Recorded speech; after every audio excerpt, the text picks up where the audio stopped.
This is Euonymus japonicus Microphyllus, boxleaf euonymus, and it is an evergreen shrub. It is hardy down to around 0 degrees Fahrenheit, I believe, and it's a nice compact evergreen shrub. It also has some hybrids. Here you see butterscotch, and the next one is Microphyllus variegata, and it has this white variegation, but you'll also notice that it has a lot of leaves reverting to the original green color.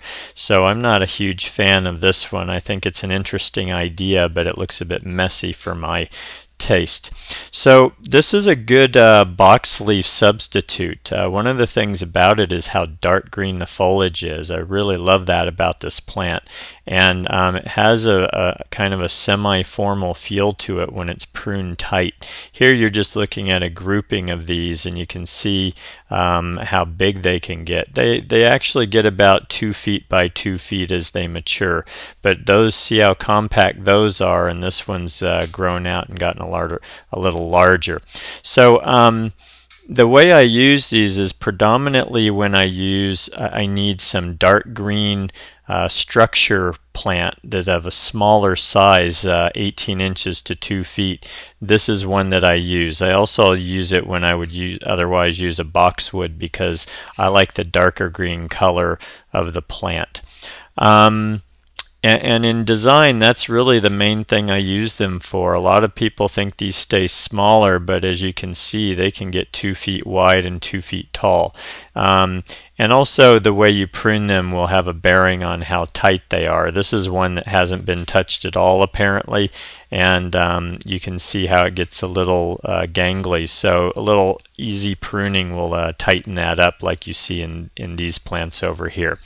So good contrast plant with other colored foliages because the dark green is so intense. This looks great next to Euonymus sunset gold and other variegated foliages. Excuse me. It also looks good to different flower color next to different flower colors because it really helps those colors come out and pop. So in terms of euonymus, you know, they're kind of known for getting mildew. I don't see that really happening to this plant. I avoid most euonymus because of the mildew issue, but this one I have not had that experience. So I think this is a lot safer than some of the others, and a really great, very useful evergreen, long-lived shrub. In deer areas, these are partially they're mostly deer resistant, but then I will say that in some areas I've had deer go after them. So I'd say if you want to use it, give it a try, but you try 1 or 2 before you start buying a bunch of them. And then in terms of water, I'd say regular water. Although these are established on drip irrigation like you see here, but you also see how much inconsistency there is in the plants and how well they're doing. So I would say regular to semi-regular water is probably what these want. Having that kind of leathery small leaf, though, keeps them from losing a lot of moisture. So they're pretty low water once they're established, but I'd say get them established before you start reining in the water.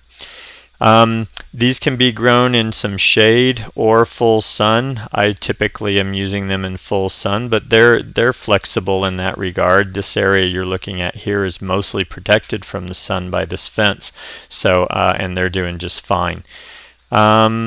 So as a design element, a nice substitute for boxwood where you want some structure but you may not want it so rigid, and also as some evergreen structure to play other colors off of and have something kind of quiet there. Good foundation plant and a good boxwood substitute. And that's what I can tell you about Euonymus japonicus Microphyllus, boxleaf euonymus.